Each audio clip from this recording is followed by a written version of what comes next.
ഇപ്പം ഇതൊക്കെയും കണ്ടു കഴിഞ്ഞപ്പോൾ നമ്മളുടെ പ്രേക്ഷകർക്ക് ഒരു ഉള്ളിലൊരു ചോദ്യം ഉണ്ടാവും. ഈ കുങ്കുമപ്പൂ കഴിച്ചു കഴിഞ്ഞാൽ നിറം വെക്കും എന്ന് നമുക്ക് എല്ലാവർക്കും അറിയാം. അപ്പൊ അതിന്റെ പിന്നിലുള്ള ആ ഒരു സംഭവം എന്താണെന്ന് നമുക്ക് സാറിനോട് തന്നെ ചോദിക്കാം. ഇത് കണ്ടോ, നമ്മുടെ വിത്തുകളെല്ലാം വിരിഞ്ഞ് നല്ല ഭംഗിയായി നിൽക്കുന്നുണ്ട് കേട്ടോ. ഇത് കുങ്കുമപ്പൂവിന്റെ കൃഷി നമുക്ക് ആർക്കും വേണമെങ്കിലും ചെയ്യാവുന്നതാണ്. എന്നാൽ ഒന്ന് ശ്രദ്ധിക്കണം, ഒന്ന് മനസ്സിലാക്കണം, ഇത് ആർക്കും നിഷ്പ്രയാസം ചെയ്യാവുന്നതാണ്. മറ്റേതൊരു ബിസിനസിനേക്കാളും ഭംഗിയായി ഇതിൽ നിന്ന് നമുക്ക് നല്ല വരുമാനം നേടാം. എന്തായാലും ഇതൊരു എല്ലാ കൃഷിയും പോലെയല്ല എന്ന് മനസ്സിലായി. കാരണം ഞങ്ങൾ ഇവിടെ വന്നപ്പോഴേക്കും സാറ് ഞങ്ങൾക്ക് തന്ന ഈ യൂണിഫോം, ക്യാപ്പ്, അപ്പൊ മനസ്സിലായി എന്തോ കാര്യം ഉണ്ട് ഇതില്ലേന്ന് മനസ്സിലായി. ഇതിന്റെ കണ്ടോ കോൺസ് ഡെവലപ്മെന്റ് വന്നു. ഇന്ത്യയില് നമ്മൾക്ക് ആവശ്യമുള്ളതിന്റെ 90% വിദേശത്തു നിന്നാണ് കൊണ്ടുവരുന്നത്. അതിൽ നിന്നും മനസ്സിലാക്കാൻ നിങ്ങൾക്ക് ഇന്ത്യയിൽ നല്ലൊരു മാർക്കറ്റ് ഉണ്ട്. ഈ കുങ്കുമപ്പൂവ് കൃഷി ചെയ്യാനായിട്ട് ആർക്കെങ്കിലും ഒക്കെ താല്പര്യം ഉണ്ടെങ്കിൽ നമ്മൾ സാറിന്റെ വാട്സപ്പ് നമ്പർ സ്ക്രീനിൽ നമ്മൾ ഷെയർ ചെയ്യുന്നതായിരിക്കും. നമസ്കാരം, നയം യൂട്യൂബ് ചാനലിലേക്ക് എല്ലാവർക്കും സ്വാഗതം. ഇന്ന് നമുക്ക് പറയാനുള്ളത് കുങ്കുമപ്പൂവിനെ കുറിച്ചാണ്. നമുക്കെല്ലാവർക്കും അറിയാം, ഒരു സൗന്ദര്യവർദ്ധക വസ്തുവാണ് കുങ്കുമപ്പൂവ്. അപ്പം നമ്മളൊക്കെ അറിയുന്നത് ഇത് കാശ്മീരിൽ നിന്നാണ് നമുക്ക് കുങ്കുമപ്പൂവ് ലഭിക്കുക. അതുകൊണ്ട് തന്നെ അതിന് നല്ല വിലയാണ് എന്നൊക്കെയാണ് നമുക്ക് അറിയണ കാര്യമാണ് അതൊക്കെ. അപ്പൊ നമ്മുടെ കേരളത്തിലെ തൃശ്ശൂർ ജില്ലയിലെ പുത്തൂർ എന്ന കൊച്ചു ഗ്രാമത്തില് ഈ കുങ്കുമപ്പൂവ് പ്രൊഡക്ഷൻ നടക്കുന്നുണ്ട്. അപ്പോൾ അതിന്റെ വിശേഷങ്ങൾ നമുക്ക് കാണാം, കേൾക്കാം. നമ്മൾ നേരത്തെ പറഞ്ഞു, പുത്തൂരുള്ള ഒരു സ്ഥാപനം കുങ്കുമപ്പൂവിന്റെ പ്രൊഡക്ഷനെ കുറിച്ചുള്ള ക്ലാസ് ആണ് ഇവിടെ നടന്നുകൊണ്ടിരിക്കുന്നത്. അതിന്റെ സാറാണ്. നമുക്ക് സാറിനെ പരിചയപ്പെടാം, ബാക്കി വിശേഷങ്ങൾ മനസ്സിലാക്കാം. സാറിന്റെ പേര്? എന്റെ പേര് ജെയിംസ് കപ്പാനി. ജെയിംസ് കപ്പാനി. വീട് എവിടെയായിരുന്നു? ഇവിടെ തൃശ്ശൂർ ജില്ലയിലെ പുത്തൂരാണ്. ഓക്കെ, അപ്പൊ സാർ ഒന്ന് ക്ലാസ്സും അതുപോലെയുള്ള കുറച്ച് കാര്യങ്ങൾ ഞങ്ങൾക്ക് ഒന്ന് ഷെയർ ചെയ്ത് തരും. ഇത് നമ്മുടെ സഫ്രോൺ കോംസ് ഫ്ലവറായി നിൽക്കുന്നതാണ്. സഫ്രോൺ കോംസ് ഫ്ലവറായി വരുമ്പോൾ നമുക്ക് ലീഫ് ഉണ്ടായിരിക്കില്ല. പക്ഷെ ഇതിൽ ലീഫിൻ്റെ ഒരു ചിത്രം കാണിച്ചിട്ടുണ്ട്. ഇതിൻ്റെ ലീഫ് ഒരടി ഹൈറ്റാണ് പരമാവധി വരുന്നത്. നമുക്ക് കാണാം, ഈ രീതിയിലായിരിക്കും ഇതിൻ്റെ ലീഫ് വരുന്നത്. പരമാവധി ഒരടി ഹൈറ്റിലാണ് നമുക്ക് ലീവ്സ് ഉണ്ടാവുള്ളൂ. ഒരു സഫ്രോൺ കോംസിനെ നമ്മൾ കട്ട് ചെയ്തിരിക്കുന്നതാണ്. അകക്കാമ്പ് ഒറ്റ പീസായിട്ടാണ് വരുന്നത്. ഇത് സ്റ്റാച്ച എന്നാണ് ഈ ഭാഗത്തിനെ അറിയപ്പെടുന്നത്. പിന്നെ മറ്റ് ഇതിൻ്റെ സ്പൗട്ട് വരുന്ന ഭാഗമാണ് ഈ കാണുന്നത്. ഓക്സിലറി ബഡ് നിങ്ങൾക്ക് കാണാൻ രണ്ട് സൈഡിലും ഓക്സിലറി ബഡ് വരുന്നുണ്ട്. നമ്മൾ പിന്നെ അടുത്തതായിട്ട് ബേബി കോം ഡെവലപ്മെന്റ് ആണ്. ഒരു കോമിന് നിന്ന് മൾട്ടിപ്ലൈ ചെയ്ത് ബേബി കോംസ് വരുന്നത്. സാധാരണ ഈ മുകൾ ഭാഗത്താണ് കോംസ് ഡെവലപ്മെന്റ് വരിക. സാർ ഇതിന്റെ എങ്ങനെ ഡെയിലി ക്ലാസ് ഉണ്ടോ? ഡെയിലി ഇല്ല, മാസത്തില് 2 ക്ലാസ് വെച്ചാണ് ഉള്ളത്. 2 ക്ലാസ്. അപ്പൊ ഞാൻ ട്രെയിനിങ് ആണ് കൊടുത്തോണ്ടിരിക്കാന്ന് പറഞ്ഞപ്പോ ഞാൻ വിചാരിച്ചു സ്റ്റുഡൻസ് ആയിരിക്കും എന്നാണ്. പക്ഷെ ഇവിടുത്തെ സ്റ്റുഡൻസിനെ കണ്ടപ്പോ നമുക്ക് നമ്മുടെ പോലെയുള്ള അതെ. അപ്പൊ ഇതിനൊരു ബോംബെയിൽ നിന്ന് വന്നിരിക്കുന്നവരാണ്. ശരി. ഇവര് പത്തനംതിട്ട, ഇവര് തൃശ്ശൂര്, ഇവര് കോഴിക്കോട്, മലപ്പുറം ശരി വന്നിരിക്കുന്ന.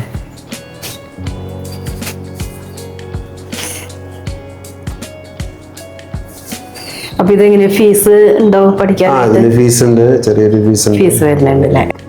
എത്ര ദിവസത്തെ ക്ലാസ്? 2 രീതിയിലുള്ള ക്ലാസ്സുകൾ നടക്കുന്നുണ്ട്. ഇത് ഒരു ദിവസത്തെ ക്ലാസ്, അതായത് ഒരു കൃഷി സംരംഭം തുടങ്ങുന്നവർക്ക് വേണ്ടി 1 ദിവസത്തെ ക്ലാസ് ആണ് ഉള്ളത്. രാവിലെ 10 മുതൽ 5 മണി വരെ. പിന്നെ പഠിക്കുന്നതിനെ കുറിച്ച് ഡീറ്റെയിൽ ആയിട്ട് പഠിക്കുന്നവർക്ക് വേണ്ടിയിട്ട് 30 ദിവസത്തെ ഹൈബ്രിഡ് കോഴ്സ് ഉണ്ട്. അത് 1 മാസമാണ് കാലാവധി. 1 മാസം കണ്ടിന്യൂസ് ആയിട്ട് ഹൈബ്രിഡ് ആയിട്ടാണ്. 6 ദിവസത്തെ ഓഫ്ലൈൻ, ബാക്കിയുള്ളത് ഓൺലൈനായിട്ട്. നോട്ട്സ് ഒക്കെ ഉണ്ട് അല്ലേ, എഴുതിയെടുക്കാനും പഠിക്കാനൊക്കെ? താല്പര്യമുള്ളവരെടുക്കാം. ഇതിപ്പോ രാജസ്ഥാനിൽ നിന്നാണ് വന്നിരിക്കുന്നത്, ബോംബെ ബേസ്ഡ് ആണ് അവര്. ശരി. അപ്പൊ സാറ് ഇംഗ്ലീഷിലും അത് ഹിന്ദിയിലും എങ്ങനെ ക്ലാസ്? ഇംഗ്ലീഷിലും ഹിന്ദിയിലും ക്ലാസ് കൊടുക്കും. ചേട്ടന്റെ സ്ഥലം എവിടെയാണ്? കോഴിക്കോട്. തിരുവമ്പാടി. എങ്ങനെ പരിചയപ്പെട്ടു സാറിന് ഇതിലൊരു സ്ഥാപനം ഉണ്ട് എന്നൊക്കെ എങ്ങനെ മനസ്സിലായി? അതെന്റെ മകൻ ഓൺലൈനിൽ നോക്കിയിട്ട് കണ്ടുപിടിച്ചാണ്. ഓൺലൈനിൽ അപ്പൊ സാറിനെ വിളിച്ചു നേരം.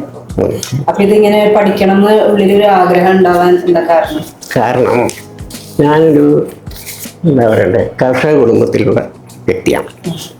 എനിക്ക് കാർഷിക രംഗത്ത് വലിയ താല്പര്യമുണ്ട്. ആ താല്പര്യം ഇപ്പം മുടിഞ്ഞു പോയി. കാരണം എന്താ പറയുക, ഒന്നും ചെയ്യാൻ പറ്റില്ല. ചെയ്തു കഴിഞ്ഞാൽ പന്നി, മുള്ളൻ, ആന എല്ലാം കൂടി വന്ന് കൊതിക, ഒരു വഹം കിട്ടുക, അതല്ലെങ്കിൽ പിന്നെ മഴയും കാറ്റും ഇല്ല. അപ്പോൾ ഇങ്ങനെ ഒരു ഇത് വന്നു കഴിഞ്ഞപ്പം പന്നി കയറുകയല്ല, മുള്ളം വരികയല്ല, ഇല്ല, പക്ഷികളൊന്നും ഉപദ്രവിക്കില്ല. ഒരു പരീക്ഷണം നോക്കാം, എങ്ങനെയെങ്കിലും രക്ഷപ്പെടുമെന്നറിയാലോ. അതെ, അതിനു വേണ്ടി മാത്രം ഇറങ്ങി തിരിച്ച. അങ്ങനെയാണ് ഇതിലേക്ക് ഭാവി ഇതിലുണ്ടാവട്ടെ എന്ന് ആശംസിക്കുന്നു, വിചാരിക്കുന്നു, ആഗ്രഹിക്കുന്നു. आप मुंबई से इधर किस लिए आए हैं? मैं सेफ्लॉन की सर खेती देखने आया, इधर पूरा राजस्थान से आया हूँ। अच्छा। 2000 किलोमीटर से इधर आया है। अच्छा, हाँ। सेफ्लॉन कैसे होगा हम भी उससे करके അപ്പൊ നമുക്കിനി ഈ സഫറോൺ കൾട്ടിവേഷൻ സെന്ററിലേക്ക് ഒന്ന് പോയാലോ? ഓക്കെ, ശരി. നമസ്കാരം. നമ്മൾ കഴിഞ്ഞ ദിവസം ഒരു വീഡിയോ ചെയ്തിരുന്നു കുങ്കുമപ്പൂവിൻ്റെ. അപ്പോൾ ഫസ്റ്റ് ഡേ വന്നപ്പോൾ സാറ് ക്ലാസ് എടുത്തുകൊണ്ടിരിക്കുകയായിരുന്നു. അപ്പോൾ നമുക്ക് ഇവിടെ ഇപ്പോൾ കുങ്കുമപ്പൂവ് കൃഷി ചെയ്യുന്ന സ്ഥലമാണ് നമ്മളിപ്പോൾ കാണുന്നത്. അപ്പോൾ ഈ സ്ഥലം നമുക്ക് അന്ന് കാണാൻ വരാൻ പറ്റിയില്ല, കാരണം സാറ് ബിസി ആയിരുന്നു. അപ്പോൾ ഇപ്പോൾ നമ്മൾ വീണ്ടും വന്നിരിക്കുകയാണ്. അപ്പോൾ നമുക്ക് ഈ കുങ്കുമപ്പൂവിൻ്റെ കൃഷി ചെയ്യുന്നതിനെ കുറിച്ചും അതിൻ്റെ കാലാവസ്ഥ, അതുപോലെ തന്നെ അതിൻ്റെ എങ്ങനെയാണ് ഇതിൻ്റെ ബഡ്ജറ്റ് എന്നൊക്കെ, അങ്ങനെയുള്ള കാര്യങ്ങളൊക്കെ നമുക്ക് സാറിനോട് നേരിട്ട് ചോദിച്ചറിയാം. ഓക്കെ സാറേ? അപ്പോൾ സാർ ഇത് നമുക്കൊന്ന് പറഞ്ഞു തരുമോ, ഇത് എങ്ങനെയാണ് അതിൻ്റെ കൃഷിയുടെ കാര്യങ്ങൾ? ഇത് കുങ്കുമപ്പൂവിന്റെ കൃഷി നമുക്ക് ആർക്കും വേണമെങ്കിലും ചെയ്യാവുന്നതാണ്. എന്നാൽ ഒന്ന് ശ്രദ്ധിക്കണം, ഒന്ന് മനസ്സിലാക്കണം. ഇത് ആർക്കും നിഷ്പ്രയാസം ചെയ്യാവുന്നതാണ്. നല്ലോണം മനസ്സിലാക്കിയതിന് ശേഷമാണ് ചെയ്യാൻ പാടുള്ളൂ. അറിയാം എന്നുള്ളത് കൊണ്ട് കേട്ട് മൊബൈലിൽ കേട്ട് നിങ്ങൾ ചെയ്യരുത്. തീർച്ചയായിട്ടും ഇതിനെ കുറിച്ച് പഠിക്കണം, മനസ്സിലാക്കി അറിഞ്ഞ് ചെയ്യുക. മറ്റേതൊരു ബിസിനസിനേക്കാളും ഭംഗിയായി ഇതിൽ നിന്ന് നമുക്ക് നല്ല വരുമാനം നേടാം. പക്ഷെ അറിഞ്ഞ് ചെയ്യണം. ഈ ബിസിനസ് എന്നല്ല, ഏതൊരു ബിസിനസ് ചെയ്യുമ്പോൾ നമ്മൾ നല്ല രീതിയിൽ അതിനെ പഠിക്കണം. അതായത് അതിന്റെ രീതികളെ മനസ്സിലാക്കണം. മാർക്കറ്റിംഗ് വളരെ പ്രധാനപ്പെട്ട ഘടകമാണ്. ഏതൊരു ബിസിനസ് ചെയ്താലും മാർക്കറ്റ് ഉണ്ടെങ്കിൽ മാത്രമേ നമുക്ക് വിജയിക്കാൻ സാധിക്കുള്ളൂ. ഈ കൃഷിയിലും അങ്ങനെ തന്നെയാണ്. ഇതിന് മാർക്കറ്റ് പഠിക്കണം, എവിടെ നമുക്ക് സെയിൽ ചെയ്യാം, അതിനുശേഷം ആർക്കും ധൈര്യമായിട്ട് തുടങ്ങാം. ഓക്കെ. അപ്പൊ സാർ ഇതിന്റെ നല്ല രീതിയിൽ പഠിക്കണം എന്ന് പറഞ്ഞു. എന്തായാലും ഇതൊരു എല്ലാ കൃഷിയും പോലെയല്ല എന്ന് മനസ്സിലായി. കാരണം ഞങ്ങൾ ഇവിടെ വന്നപ്പോഴേക്കും സാറ് ഞങ്ങൾക്ക് തന്ന ഈ യൂണിഫോം, ക്യാപ്പ്, അപ്പൊ മനസ്സിലായി എന്തോ കാര്യം ഉണ്ട് ഇതില്ലേന്ന് മനസ്സിലായി. ഇത് കുറച്ച് ഹൈജീനിക് ആണ്. അതായത് ഇതില് നമ്മള് കീടനാശിനി പ്രയോഗങ്ങളൊന്നും തന്നെ ഉപയോഗിക്കുന്നില്ല. 100% ഓർഗാനിക് രീതിയിലാണ് നടത്തുന്നത്. അപ്പൊ ആ ഓർഗാനിക് എന്ന് പറയുമ്പോൾ തന്നെ കീടങ്ങൾ വരാൻ പാടില്ല എന്നുള്ളതാണ് പ്രധാനം. പിന്നെ വളങ്ങൾ നമ്മൾ ജൈവ രീതിയാണ് ചെയ്യുന്നത്. ഇപ്പൊ കീടങ്ങൾ വരാതിരിക്കണമെങ്കിൽ എന്ത് ചെയ്യണം? ഇൻസെക്ട്സ് ഉള്ളിൽ കയറാൻ പാടില്ല. അപ്പൊ നമ്മൾ അതിനു വേണ്ടിയുള്ള പ്രിക്കോഷൻ എടുക്കണം. ബാക്ടീരിയ വരാൻ പാടില്ല. അപ്പൊ ഡെഫിനറ്റ്ലി അങ്ങനെയുള്ള പ്രിക്കോഷൻ ഒക്കെ എടുത്ത് ചെയ്ത് കഴിഞ്ഞാൽ നമുക്ക് ഇതിന്റെ ഉള്ളില് കീടനാശിനിയുടെ പ്രയോഗം നടത്താതെ നമുക്ക് വളർത്താൻ സാധിക്കും. അപ്പൊ നമ്മള് അല്ലെങ്കിൽ മാസ്ക് ഒക്കെ വെച്ചിട്ട് അങ്ങനെ ഫുള്ള് ഗ്ലൗസ് ഒക്കെ ഇട്ടിട്ട് അതിനുള്ളിൽ കയറാൻ പാടുള്ളൂ. അപ്പൊ ഇപ്പൊ എന്തുകൊണ്ടാന്ന് വെച്ചാൽ ഇതിന്റെ മൾട്ടിപ്ലിക്കേഷൻ സ്റ്റേജ് ആണ്. അതായത് വിത്തുൽപാദനം കഴിഞ്ഞ് ഡോർമൻസി പീരീഡ് ആണ്. അതായത് ഡോർമൻസി പീരീഡ് എന്ന് പറയുന്നതിന്റെ വളർച്ചയുടെ എല്ലാ ഘട്ടവും പൂർത്തിയാക്കി അത് അടുത്ത ഘട്ടത്തിലേക്ക് കടക്കുവാണ്. മണലാണല്ലേ സാറ്? മണല് മുകളിൽ മണലാണ്, അടിയില് ഇതാണ്. ഇപ്പൊ നിങ്ങൾക്ക് വേണമെങ്കിൽ ഇത് കാണാവുന്നതാണ്. ഏതെങ്കിലും ഒന്ന് നമുക്ക് എടുത്ത് ചട്ടിയില് സാധാ മണ്ണുണ്ട്, അതുണ്ട്. അത് കഴിഞ്ഞിട്ട് ഇതാണ് ഇതിന്റെ കണ്ടോ കോൺസ് ഡെവലപ്മെന്റ് വന്നു. അപ്പൊ ഇതിങ്ങനെ നിങ്ങൾക്ക് കാണാവുന്നതാണ്. ഇവിടെ വേറെ മറ്റു പല രീതികളിലും ഉണ്ട്. അപ്പൊ ഇതിപ്പോ ഇത് കഴിഞ്ഞു. ഇനിയിപ്പോ ഏതാനും ദിവസങ്ങൾക്കുള്ളിൽ ഇത് ഇവിടെ നമ്മൾ മാറ്റും. ഇത് നമ്മൾ നനച്ചു കൊടുക്കുക വേണോ? ഇപ്പൊ നനയ്ക്കേണ്ട ആവശ്യമില്ല. എന്റെ നനയ്ക്കുന്ന ടൈമിങ് കഴിഞ്ഞു. ഇനി പിന്നീട് അതിനുള്ള ഇറിഗേഷൻ സംവിധാനങ്ങളൊക്കെയാണത്. പിന്നെ ഫോഗ് സിസ്റ്റം ഉണ്ട്. ഈ ട്യൂബ് ലൈറ്റ് എന്ന് പറയുന്നത് ഇതാണ് ഇതിന് സൂര്യപ്രകാശം നൽകുന്നത്. സൂര്യപ്രകാശത്തിന് തത്തുല്യമായ വെളിച്ച സംവിധാനമാണ് ഇത് ഈ കാണുന്നത്. ഇതിന്റെ ലക്സിന്റെ ഇതനുസരിച്ചിരിക്കും ഇതിന്റെ വളർച്ച. അതിപ്പോ ഏതൊരു സസ്യത്തിനും സൂര്യപ്രകാശം അത്യപേക്ഷിതമാണ്. അതെ അതെ അതെ. അപ്പൊ ഈ ചെടിക്കും സൂര്യപ്രകാശം ആവശ്യമാണ്. പക്ഷെ സൂര്യപ്രകാശത്തിൽ നിന്ന് കിട്ടുന്ന സൂക്ഷ്മ ഘടകങ്ങളെല്ലാം തന്നെ ഈ വ്യത്യസ്ത രീതിയിലെ വർണ്ണങ്ങളിലുള്ള ലൈറ്റ്, ഇതിനെ UV ലൈറ്റ് എന്നാണ് പറയുന്നത്. അപ്പൊ ആ ലൈറ്റിൽ നിന്ന് നമുക്ക് കിട്ടും. ലഭിക്കും. അപ്പൊ ഈ AC ഇവിടെ നല്ല കൂളിംഗ് ഇതില് ടെമ്പറേച്ചർ നമ്മള് 0 ഡിഗ്രി മുതൽ 30 ഡിഗ്രി വരെയാണ് നമ്മൾ ക്രമീകരിക്കുന്നത്. ഓരോ കാലാവസ്ഥയിലും ഓരോ ഘട്ടത്തിൽ, വളർച്ചയുടെ ഓരോ ഘട്ടത്തിലും വ്യത്യസ്ത ടെമ്പറേച്ചറാണ് നമ്മൾ ഇതിൽ ക്രമീകരിക്കുന്നത്. ഇതെല്ലാം ഓട്ടോമേറ്റഡ് ആണ്. നമുക്കിതെല്ലാം മൊബൈലിൽ നിയന്ത്രിക്കാൻ സാധിക്കും. എല്ലാ സംവിധാനം, ഇതിൻ്റെ ഉള്ളിലെ കാർബൺ ഡൈ ഓക്സൈഡ് ആയാലും ഓക്സിജൻ ആയാലും ഇതിന്റെ വെള്ളത്തിന്റെ സംവിധാനങ്ങളായാലും എല്ലാ സംവിധാനവും നമുക്ക് മൊബൈലിൽ നിയന്ത്രിക്കാം. അതുകൊണ്ട് തന്നെ ഇതിന്റെ ഉള്ളിലേക്ക് കയറുന്നത് വളരെ അപൂർവമായിരിക്കും. അതെ അതെ. അപ്പൊ എല്ലാവരും പറയും ഇത് കറണ്ട് ബില്ല് ഭയങ്കര കൂടില്ലേ, പക്ഷെ ഇതിന് നമുക്ക് ലേബർ കോസ്റ്റ് ഇല്ല. അതെ അതെ അതെ അതെ. ഇത് കണ്ടോ, നമ്മുടെ വിത്തുകളെല്ലാം വിരിഞ്ഞ് നല്ല ഭംഗിയായി നിൽക്കുന്നുണ്ട് കേട്ടോ. ഓരോ ചെടികളിൽ നിന്ന്, ഇതിൽ നിന്ന് നമ്മൾ കുറെ പൊട്ടിച്ചതാണ്. ഇത് നോക്കൂ, ഇതിന്റെ നമ്മള് 2 പൂക്കള് ഓൾറെഡി പൊട്ടിച്ചതാണ്. മൂന്നാമതായിട്ട് ഒന്ന് വിരിഞ്ഞുണ്ട്. ഇനി ഒന്നും കൂടെ വിരിയാനായിട്ടുള്ള മുകുളങ്ങൾ കാണുന്നുണ്ട് കണ്ടോ. ഇത് നമ്മൾ കാശ്മീരിൽ നിന്നും വിത്ത് കൊണ്ടുവന്ന് ഏകദേശം ഇപ്പോൾ 2 മാസമായി. നമുക്ക് 1.5 മാസത്തിന് ശേഷം തന്നെ പൂക്കൾ വിരിഞ്ഞ് തുടങ്ങിയിരുന്നു. ഇത് നമുക്കിപ്പോ മനോഹരമായി പൂക്കൾ നിൽക്കുന്നുണ്ട്. ചിലതിൽ നിന്നതാ, ഈ ചെടിയിൽ നിന്ന് നമുക്ക് ഏകദേശം 3 പൂവാണ് വന്നിരിക്കുന്നത്. നമ്മൾ 2 പൂക്കളിൽ നിന്നും പൊട്ടിച്ചിരുന്നു. ഇത് കണ്ടോ, ഇതിപ്പോൾ 3 എണ്ണം വിരിഞ്ഞ് നിൽക്കുന്നുണ്ട്. അതുപോലെ തന്നെ മറ്റു പല ചെടികളിൽ നിന്നും നമുക്ക് ഇങ്ങനെ വിരിഞ്ഞ് വരുന്നുണ്ട്. ഇത് കണ്ടോ, ഇത് 4 ചെടിയുണ്ട്. 4 ചെടിയല്ല, 4 പൂക്കളുണ്ട് കണ്ടോ. 3 എണ്ണം ഒറ്റ മുകളത്തിൽ നിന്ന് വന്നിട്ടുണ്ട്. ഇതൊരു മുകളത്തിൽ നിന്ന് 2 എണ്ണം കൂടെ പൂ വിരിയാനുള്ള സാധ്യതയുണ്ട്. സ്പൗട്ട് കാണുന്നുണ്ട്. അപ്പോൾ സ്പൗട്ട് വന്നു കഴിഞ്ഞാൽ മിക്കവാറും അതിൽ നിന്നും നമുക്ക് പൂക്കൾ കിട്ടും കേട്ടോ. നല്ല മനോഹരമായ പൂക്കളാണ്. നല്ല സ്മെല്ലുണ്ട്, ഫീൽ ചെയ്യുന്നുണ്ട്. ഇപ്പോൾ കുറച്ച് ദിവസം നാളത്തോടുകൂടി ഇതിനെ പൊട്ടിച്ച് നമുക്ക് ഇതിന്റെ ക്യാൻസർ സെപ്പറേറ്റ് ആക്കേണ്ടതായിട്ടുണ്ട്. അപ്പോൾ ഇതിൽ നിന്ന് അത് മറിഞ്ഞു വീഴുകയാണ്. നമ്മൾ നേരെ ആക്കുകയാണ്. ഇതിലുള്ള ചെടികളെല്ലാം പൊട്ടിക്കാറായി. ഇത് കണ്ടോ, ഈ ചെടി നമ്മൾക്ക് പൊട്ടിക്കാറായിട്ടുണ്ട്. ഇതിലെല്ലാം നമ്മുടെ ഹാർവെസ്റ്റിംഗ് കഴിഞ്ഞതാണ്. ഇതുപോലെ ഒറ്റയ്ക്ക് ചിലതെല്ലാം വിരിഞ്ഞു വരുന്നുണ്ട്. ഇത് കണ്ടോ, ഒരെണ്ണം. ഇത് നിങ്ങൾക്ക് മനസ്സിലാവും. ഒന്ന് വിരിഞ്ഞു, ഒന്ന് വിരിയാറായി നിൽക്കുന്നു. നാളേക്ക് ഇത് ഫുള്ളായിട്ട് വിരിയും. ഇതിൽ ഇനി വളരെ കുറച്ച് മാത്രമേ വിരിയാനുള്ളൂ. ഇതെല്ലാം വിരിഞ്ഞു കഴിഞ്ഞതാണ്. പക്ഷെ എന്നിരുന്നാലും 1ഉം 2ഉം പൂക്കളായിട്ട് ഇനിയും വരും ഇതിൽ നിന്ന് നമ്മൾക്ക്. ഇത് നമ്മൾ എയറോഫോണിക് സിസ്റ്റം ആണ്. ഇത് നമ്മള് ഹൈഡ്രോഫോണിക് സിസ്റ്റം ആണ്. ഹൈഡ്രോഫോണിക് സിസ്റ്റം എന്ന് പറഞ്ഞാൽ നമ്മൾ ഇതിൽ ആവശ്യത്തിന് ജലാംശം കൊടുക്കുന്നുണ്ട്. അതുകൊണ്ട് തന്നെ ഇത് നോക്കൂ, ഗ്രീൻ കളറാണ് കണ്ടോ. ഇതിലെ പൂക്കളെല്ലാം വിരിഞ്ഞ് നേരത്തെ നമുക്ക് കിട്ടി കണ്ടോ. ഒരു പൂ മാത്രമാണ് എന്നുള്ളതിന് പൂക്കൾ വിരിയാൻ നിൽക്കുന്നുണ്ട്. പക്ഷെ ഓൾമോസ്റ്റ് എല്ലാം വിരിഞ്ഞു കഴിഞ്ഞു.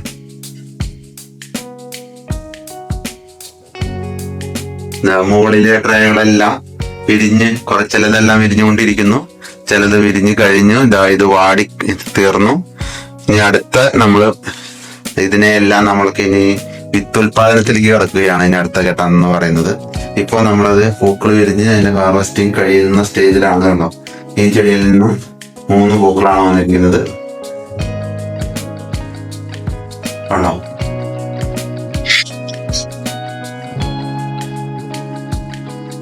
ഇപ്പം ഇവിടെ കുറെ ഈ പാത്രങ്ങളിൽ ഈ പ്ലാസ്റ്റിക്, പിന്നെ താഴെ ചട്ടിയിലാണ് വെച്ചത്. ഇതിപ്പോ ഒരു പരീക്ഷണശാലയും കൂടിയാണ്. വളർത്തുക എന്ന് മാത്രമല്ല, ഇതില് പല വിധത്തിലുള്ള പരീക്ഷണങ്ങൾ നടക്കുന്നുണ്ട്.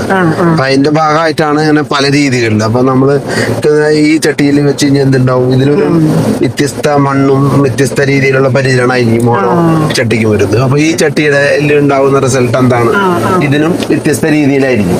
അപ്പൊ നിങ്ങൾക്ക് ഇപ്പൊ അവിടെ കണ്ടു, ഇപ്പൊ ഈ ചട്ടിയിൽ നമ്മൾ പറിച്ചു നോക്കി കഴിഞ്ഞാൽ ഇതിന്റെ വ്യത്യാസം മനസ്സിലാവും കണ്ടോ. അവിടെ കണ്ടതിൽ നിന്നും വ്യത്യസ്തമായ രീതിയിലാണ് വലിപ്പം കൂടുതലുള്ള ഇതുകളാണ് ഇവിടെ വന്നിരിക്കുന്നത്, നമുക്ക് കിട്ടിയിരിക്കുന്നത് കണ്ടോ. അപ്പൊ ഇതാണ് ഇവിടെ സത്യം പറഞ്ഞ സൗത്ത് ഇന്ത്യയിൽ തന്നെ ആദ്യമായാണ് ഇങ്ങനെ ഒരു കോംസ് ഡെവലപ്മെന്റ് വന്നിരിക്കുന്നത്. അത് നമ്മുടെ കാർഷിക സർവകലാശാലയിലെ സയന്റിസ്റ്റ് അത് വന്ന് സാക്ഷ്യപ്പെടുത്തിയിട്ടുണ്ട്. ഒരു വിത്ത് ഇപ്പൊ സാറ് കാണിച്ചു തന്നല്ലോ. അപ്പൊ അതെങ്ങനെയാ, അതിന് എത്ര രൂപ വരും? ഇതിന് ഒരു വിത്തിന് ഏകദേശം 20-25 രൂപ സാധാരണ വിത്തുകളെ പോലെ തന്നെയുള്ള വിലയാണ് ഇതിന് വരുന്നത്. അപ്പൊ സാധാ നമുക്ക് വീടുകളിലൊന്നും കൃഷി ചെയ്യണമെങ്കിൽ ഇതുപോലെയുള്ള സംവിധാനങ്ങൾ വേണം. ഇതിന് ഒത്തിരി സംവിധാനങ്ങൾ ഓർക്കണം. ഈ സംവിധാനങ്ങളെല്ലാം ഒരുക്കി കഴിഞ്ഞാൽ തീർച്ചയായിട്ടും വീടുകളിലും ചെയ്യാം, ആർക്കും ചെയ്യാവുന്നതാണ്. ഇതിന് വർഷം മുഴുവൻ ഇതിന് പരിചരണം ആവശ്യമില്ല. പരിചരണം എല്ലാം ഇത് കമ്പ്യൂട്ടറൈസ്ഡ് ആയതുകൊണ്ട് അത് നിയന്ത്രിച്ചോളും. AI നിയന്ത്രണത്തിലാണ് ഇത് പ്രവർത്തിക്കുന്നത്. അപ്പോ AI നമ്മൾക്ക് നിർദ്ദേശങ്ങൾ തരും, മെഷീനറീസിന് അതുപോലെ തന്നെ നിർദ്ദേശങ്ങൾ കൊടുക്കും.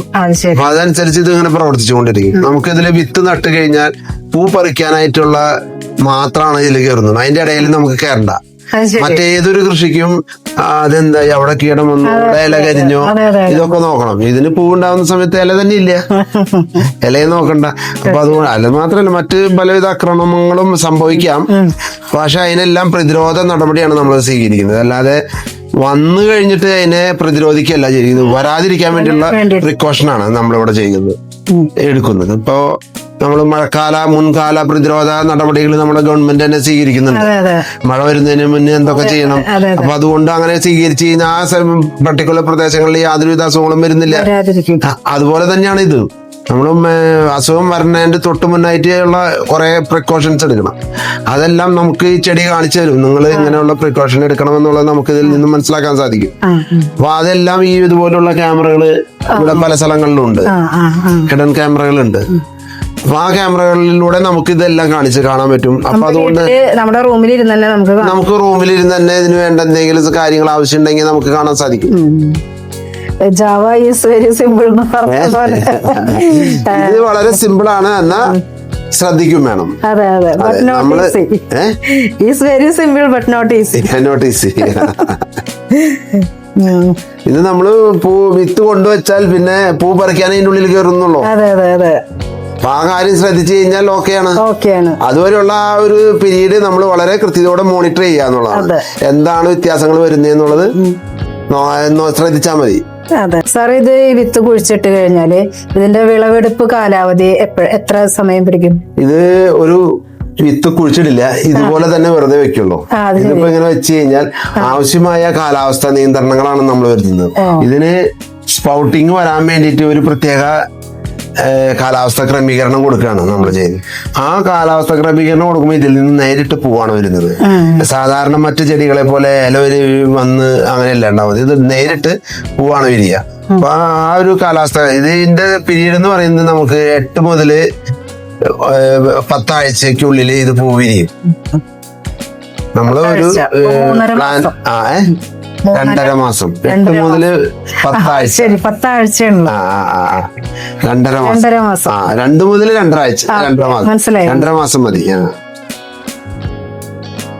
അപ്പൊ അത് കഴിഞ്ഞ് ബാക്കിയുള്ള ഉടനെ തന്നെ ഇമ്മീഡിയറ്റ് വെജിറ്റേറ്റീവ് സ്റ്റേജിലേക്ക് പോകും. പിന്നെ അതിന് ശേഷം വെജിറ്റേറ്റീവ് സ്റ്റേജ് സ്റ്റാർട്ട് ചെയ്യുമ്പോൾ തന്നെ നമ്മൾ ഇത് മണ്ണിലോട്ട് മാറ്റാണ് ചെയ്യുന്നത്. അങ്ങനെ 2 ഘട്ടമായിട്ടാണ് ഇത് വളരുന്നത്. 2ാം ഘട്ടത്തിലാണ് നമ്മൾ മണ്ണിലേക്ക് കൊടുക്കുന്നത്. അതുവരെ മണ്ണില്ല ഇതിനകത്ത്. ഇതിനിപ്പോ ഏതാനും ദിവസങ്ങൾക്കുള്ളിൽ ഇതിന്റെ ഉള്ളിൽ നിന്ന് എല്ലാ മണ്ണുകളും നമ്മൾ റിമൂവ് ചെയ്യും. പുതിയത് ഇതുപോലെ കാലിയ ട്രൈ ആയിരിക്കും. ആ സമയത്ത് ഇത് ഫുമിഗേറ്റ് ചെയ്ത് ഫുള്ള് ക്ലീൻ ആക്കി എല്ലാം പിന്നെ രോഗാണുവിമുക്തമാക്കി. ഇപ്പൊ എന്തെങ്കിലും ഉണ്ടെങ്കിൽ, ഇപ്പൊ നിലവിലില്ലെങ്കിലും കൂടി നമ്മൾ ഓരോ പീരീഡ്സ് ഓരോ ടൈം കഴിയുമ്പോഴും നമ്മളിത് പീരിയോഡിക്കലി ഫുമിഗേറ്റ് ചെയ്യും. ഇതിപ്പോ നേരത്തെ സാർ പറഞ്ഞു 20-25 രൂപ കൊടുത്താൽ ഇതുപോലെ ഇതാണ് കിട്ടുക. ഇതിന്റെ വലിപ്പം കൂടുതലുണ്ടാവും, വലിപ്പം കുറഞ്ഞതുണ്ടാവും. ഇതിപ്പോ ഏകദേശം 8 ഗ്രാം ഉണ്ടാവും. ഈ 8 ഗ്രാം ഉണ്ടെങ്കിൽ നമുക്ക് ഇതിൽ നിന്നും ഇത് കിട്ടും, പൂവ് കിട്ടും. 8ൽ താഴെയുള്ള ഇതുപോലെയുള്ള 4 ഗ്രാം 2 ഗ്രാം ആണെങ്കിൽ ഇത് പൂവ് കിട്ടില്ല. ഇനി അടുത്ത കൊല്ലം ഇത് മദർ കോം ആയിട്ട് വർക്ക് ചെയ്യും. അപ്പൊ നമുക്ക് ബേബി കോമിന് കിട്ടും. ഇതൊരു ബേബി കോമാണ്. ഇപ്പോ ഇത് പൂവുണ്ടായി കഴിഞ്ഞാൽ ഇതൊരു മദർ കോമായി. അത് കഴിഞ്ഞ പിന്നെ സൈക്കിള് കണ്ടിന്യൂ. വാഴക്കൊക്കെ അങ്ങനെയല്ലേ? അതന്നെ വാഴയുടെ അതേ രീതിയിൽ തന്നെ ഇത് മദർ കോം ആദ്യം പുഷ്പിക്കുന്നു, അത് കഴിഞ്ഞ് ബേബി കോം ഉണ്ടാവുന്നു, മദർ കോം ഇല്ലാതാവും. അതേ ഒരു സംവിധാനം തന്നെ ഇതിന് വരുന്നത്. വിത്തുകൾ എന്ന് പറയുന്നത് സാർ, അതുപോലെ നമ്മള് സാധാരണ ഇത് കാശ്മീർ പോലെയുള്ള തണുത്ത പ്രദേശങ്ങളിലാണല്ലോ ഉണ്ടാവുക. അപ്പൊ അവിടുത്തെ മണ്ണ് നമ്മളിത് നമ്മുടെ ഇവിടുത്തെ കേരളത്തിലെ മണ്ണ്.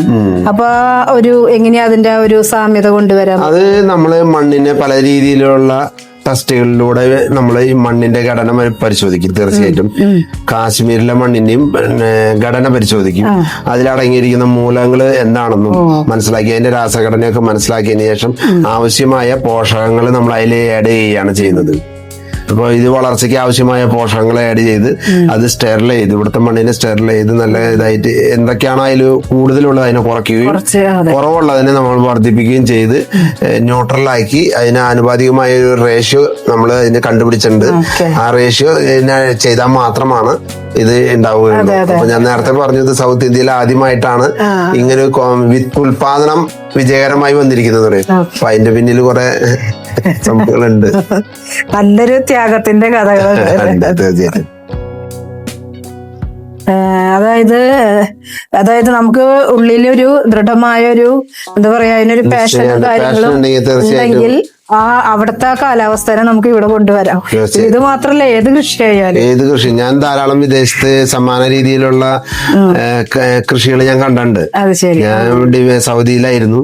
അപ്പൊ അവിടെ ധാരാളം ഇതുപോലെ ട്രോപ്പിക്കൽ കാലാവസ്ഥയിൽ വളരാത്ത സംഭവങ്ങള് അവിടെ വളർത്തി ഞാൻ കണ്ടിട്ടുണ്ട്. അപ്പൊ അതിന്റെ ആ സമയങ്ങളിലെല്ലാം അതിന്റെ ടെക്നോളജി എന്താന്നൊക്കെ നിരീക്ഷിച്ചിട്ടുണ്ട്. അപ്പൊ എന്തുകൊണ്ടാണ് അവിടെ മണ്ണില്ലാതെ വളരുന്നുണ്ട്, വെള്ളമില്ലാതെ വളരുന്നുണ്ട്, പല രീതിയിലും അവിടെ നമ്മൾ കണ്ടിട്ടുണ്ട്. അപ്പോ ആ രീതി എന്തുകൊണ്ട് നമുക്കിവിടെ പരീക്ഷിച്ചുകൂടാന്നുള്ളൊരു ചിന്ത അന്ന് മുതലേ ഉണ്ട്. അപ്പൊ അത് ഇവിടെ വന്നപ്പോ നമുക്ക് സാഹചര്യങ്ങൾ ഒത്തു വന്ന് ഇവിടെ വന്നപ്പോഴാന്ന് മാത്രം. അപ്പൊ നമ്മൾ ചെയ്തു, നമുക്കതില് വിജയം വരിക്കാൻ പറ്റി. ഇനിയും തീർച്ചയായിട്ടും വിജയം വരിക്കും. ഈ വർഷം വിത്തിറക്കും. അപ്പൊ എങ്ങനെ സാർ ഇതിന്റെ മാർക്കറ്റ് വരുന്നത് നമുക്ക് ഇന്ത്യയില് നമുക്ക് ആവശ്യമുള്ളതിന്റെ 90% ഇപ്പൊ വിദേശത്ത് നിന്നാണ് കൊണ്ടുവരുന്നത്. അതിൽ നിന്നും മനസ്സിലാക്കാൻ നിങ്ങൾക്ക് ഇന്ത്യയിൽ നല്ലൊരു മാർക്കറ്റ് ഉണ്ട്. നമ്മൾ വേറെ എങ്ങും പോകേണ്ട ആവശ്യമില്ല. ഇന്ത്യയിൽ നമുക്ക് ആവശ്യമുള്ളതിന്റെ 90% ഇമ്പോർട്ടാണ് ചെയ്യുന്നത്. അപ്പോ മാർക്കറ്റിംഗ് ഇത്രയും ആവശ്യമുള്ള ഒരു വസ്തു വേറെ ഇല്ല എന്ന് തന്നെ പറയാം. നമുക്ക് പെട്രോളിയം ഉൽപ്പന്നം അല്ലാതെ വേറൊരു വസ്തുവും ഇത്രയും ധാരാളമായി ഉൽപ്പാദിപ്പിക്കുന്നില്ല, അല്ല ഇമ്പോർട്ട് ചെയ്യുന്നില്ല. അപ്പൊ അതുകൊണ്ട് മാർക്കറ്റിനെ കുറിച്ച് നിങ്ങൾ ആരും പേടിക്കില്ല. ഇതൊരു 50 കൊല്ലത്തിന് കൃഷി ചെയ്താലും ഇത് മാർക്കറ്റ് ഉണ്ടായിരിക്കും. ആരൊക്കെ കൃഷി ചെയ്യും. ഞാൻ അതുകൊണ്ട് തന്നെയാണ് ധൈര്യമായിട്ട് ട്രെയിനിങ് തുടങ്ങിയിരിക്കുന്നത്. എല്ലാ താല്പര്യമുള്ള സമാനമായ ആഗ്രഹമുള്ള അതിനോട് പാഷനുള്ള ഡെഡിക്കേറ്റ് ചെയ്യാൻ പറ്റുന്നവർ മാത്രം മതി. അല്ലാതെ ഇത് ലാഭം ഉണ്ട് എന്ന് കരുതി വരരുത്. ഇത് കൃഷി ചെയ്ത് മനസ്സിലാക്കി പഠിച്ച് അതിയായ ആഗ്രഹം ഉണ്ടെങ്കിൽ തീർച്ചയായിട്ടും ഇത് ജയിക്കാൻ സാധിക്കും. തീർച്ചയായിട്ടും. കാരണം അപ്പൊ ഇമ്പോർട്ട് ചെയ്യുന്നത് നമുക്ക് കുറയ്ക്കാം. വിദേശ നാണ്യം നേടിത്തരുന്ന വലിയൊരു സമ്പത്താണത്. എന്ന് വെച്ച് നമ്മള് വിദേശത്തേക്ക് ഇത് കയറ്റി അയക്കുന്നില്ല എന്നല്ല. വിദേശത്ത് നമുക്ക് ഓർഡർ വന്നിട്ടുണ്ട്. വിദേശികൾ വന്ന് വരുന്നുണ്ട് ഇവിടെ. വിദേശികൾ വന്ന് ട്രെയിനിങ് അറ്റൻഡ് ചെയ്യുന്നുണ്ട്. വിദേശികൾ വന്ന് വാങ്ങാനും വരുന്നുണ്ട്. അപ്പൊ അതൊക്കെ നമുക്ക് സന്തോഷം തരുന്ന സന്തോഷം, അഭിമാനവും. അതെ, തീർച്ചയായിട്ടും. ഇപ്പം ഇതൊക്കെയും കണ്ടു കഴിഞ്ഞപ്പോ നമ്മളുടെ പ്രേക്ഷകർക്ക് ഒരു ഉള്ളിലൊരു ചോദ്യം ഉണ്ടാവും. ഈ കുങ്കുമപ്പൂ കഴിച്ചു കഴിഞ്ഞാൽ നിറം വെക്കും എന്ന് നമുക്ക് എല്ലാവർക്കും അറിയാം. അപ്പൊ അതിന്റെ പിന്നിലുള്ള ആ ഒരു സംഭവം എന്താണെന്ന് നമുക്ക് സാറിനോട് തന്നെ ചോദിക്കാം. സാറേ, അതിനെ കുറിച്ചൊന്ന് പറഞ്ഞു തരും. കുങ്കുമപ്പൂ കഴിച്ചാൽ നിറം വെക്കും എന്ന് പറയുന്നത് സത്യമാണ്. എന്നാൽ നിറം വെക്കുവാനുള്ള യാതൊരുവിധ ഘടകങ്ങളും കുങ്കുമപ്പൂവിലില്ല. അത് കഴിച്ചാൽ നമ്മുടെ ശരീരത്തിൽ ഉണ്ടാകുന്ന മാറ്റങ്ങളാണ് നിറം വെക്കുന്നത്. അത് മനസ്സിലാക്കുക. കുങ്കുമപ്പൂവ് ഘടകങ്ങളല്ല നിറമിപ്പിക്കുന്നത്. നമ്മുടെ ശരീരത്തിൽ വരുന്ന മാറ്റങ്ങളാണ്. അതെന്താണ് മാറ്റങ്ങൾ എന്ന് ഞാൻ പറയാം. ഇത് ഒരു ആന്റി ഓക്സിഡന്റ് ആണെന്നുള്ളത് ഡോക്ടർക്ക് അറിയാലോ. അപ്പോ ഈ ആന്റി ഓക്സിഡന്റിലുള്ള ഗുണം എന്താണെന്ന് വെച്ച് കഴിഞ്ഞാൽ HB വർദ്ധിപ്പിക്കുകയാണ്. നമ്മൾ ഒരു പ്രഗ്നന്റ് ലേഡിയാണ് പ്രധാനമായിട്ടും നിറം വയ്ക്കാൻ വേണ്ടി കഴിക്കുന്നത്, കൊച്ചുങ്ങൾക്ക് നിറം വയ്ക്കാൻ. അപ്പൊ അവര് HB വളരെയധികം താഴ്ന്നു പോവാണ്, എല്ലാ സമയവും കുറഞ്ഞുകൊണ്ടിരിക്കുകയാണ്. ആ HBയെ ഇത് റെഗുലേറ്റ് ചെയ്യാനുള്ള ഒരു ശക്തി, കഴിവ് ഈ കുങ്കുമപ്പൂവിനുണ്ട്. അതുകൊണ്ട് ഹെൽത്തി ആയിട്ട് ഇരുന്ന് കഴിഞ്ഞാൽ ഡെഫിനറ്റ്ലി ഡോക്ടർക്കായാലോ നമ്മള് സെറ്റായി കഴിഞ്ഞാൽ നിറം വെക്കാനുള്ള സാധ്യത ഉണ്ടല്ലോ. ഉണ്ട്. അതാണ് ഇതിന്റെ നിറം വെക്കും എന്ന് പറയുന്നത്. ഇതിന്റെ യാഥാർത്ഥ്യം അതാണ്. അതെ, രഹസ്യം അതാണ്. പിന്നെ അത് മാത്രല്ല, നമ്മളിത് ന്യൂറോ സിസ്റ്റത്തെ വളരെയധികം ഉത്തേജിപ്പിക്കുന്നുണ്ട്. അതുകൊണ്ട് തന്നെ കണ്ണിന് കാഴ്ചശക്തി, ഓർമ്മശക്തി, അപ്പൊ ഇങ്ങനെയുള്ള ഇതൊക്കെ വളരെയധികം. അപ്പോ ഒരു പ്രഗ്നന്റ് ആയിരിക്കുന്ന വ്യക്തി കഴിക്കുമ്പോൾ ആളുടെ കണ്ണിന് നല്ല സൂക്ഷ്മതയ്ക്കും അത് കൊച്ചിനും അതിനുള്ള ഗുണങ്ങൾ കിട്ടും. ന്യൂറോ സിസ്റ്റത്തെ ഉത്തേജിപ്പിക്കുന്നതുകൊണ്ട് എപ്പോഴും വിജിലന്റ് ആയിരിക്കും. അപ്പൊ ആ ഒരു ഗുണങ്ങളെല്ലാം കൊച്ചിന് കിട്ടും. തീർച്ചയായിട്ടും അത് പ്രഗ്നൻസി പീരീഡ് മാത്രമല്ല, ലേഡീസിനുണ്ടാവുന്ന പീരീഡ്സ് സമയത്തും ഇതേ ഗുണങ്ങളും കാര്യങ്ങളും എല്ലാം കിട്ടും. അപ്പൊ അതുകൊണ്ട് നിറവയ്ക്കും എന്ന് പറഞ്ഞാൽ ഡെഫിനറ്റ്ലി നിറവയ്ക്കും. ശരിയാ, ഒരു ഗ്ലോ, അതാണ് ഉദ്ദേശിക്കുന്നത്. സാറിന്റെ ഒരു സ്വപ്നമാണ് സത്യം പറഞ്ഞാൽ കുങ്കുമപ്പൂ. അപ്പൊ എന്തായാലും സാറിന്റെ ആ ഒരു സ്വപ്നം സാക്ഷാത്കരിക്കാൻ വേണ്ടി നമ്മള് മനസ്സ് നിറഞ്ഞ് പ്രാർത്ഥിക്കുകയാണ്. അതുപോലെ തന്നെ എല്ലാവിധ ആശംസകളും ഞങ്ങളുടെ ഭാഗത്ത്. Thank you. പിന്നെ ഞങ്ങൾക്ക് വേണ്ടി സാർ ഇത്രയും സമയം, ഇത് കാണുമ്പോൾ തന്നെ നമുക്കറിയാം ഒരുപാട് റിസ്ക് ഉണ്ട്, നല്ല ശ്രദ്ധ വേണം. അപ്പൊ ആ ശ്രദ്ധയ്ക്കിടയിലും ഞങ്ങൾക്ക് വേണ്ടി കുറച്ച് സമയം സാറ് വളരെ സന്തോഷത്തോടു കൂടി തന്നെ തന്നു. അതിന് സാറിനോട് പ്രത്യേകം ഞങ്ങൾ എല്ലാവരും ചാനലിന്റെ വക താങ്ക് യു. അതുപോലെ തന്നെ സാറ് കുങ്കുമപ്പൂവിന്റെ ക്ലാസ് നടത്തുന്നുണ്ട്, നമ്മൾ കണ്ടല്ലോ. അപ്പൊ അതിന് താല്പര്യമുള്ളവരും ഇതുപോലെ തന്നെ വാട്സപ്പിൽ സാറിനെ കോണ്ടാക്ട് ചെയ്യാം. അപ്പൊ എന്തായാലും ഇത്രയും നേരം നല്ലൊരു നമുക്കൊരു ഇൻട്രസ്റ്റ് ഉള്ള ഒരു സബ്ജക്റ്റ് ആയിരുന്നു അല്ലെ കുങ്കുമപ്പൂ എന്നൊക്കെ. അപ്പൊ എന്തായാലും ഇത്രയും നേരം ഞങ്ങളെ വീക്ഷിച്ച എല്ലാവർക്കും താങ്ക് യു. നമ്മുടെ ചാനൽ ലൈക്ക് ചെയ്യണം, കമന്റ് ചെയ്യണം, സബ്സ്ക്രൈബ് ചെയ്യണം, ഷെയർ ചെയ്യണം. Thank you.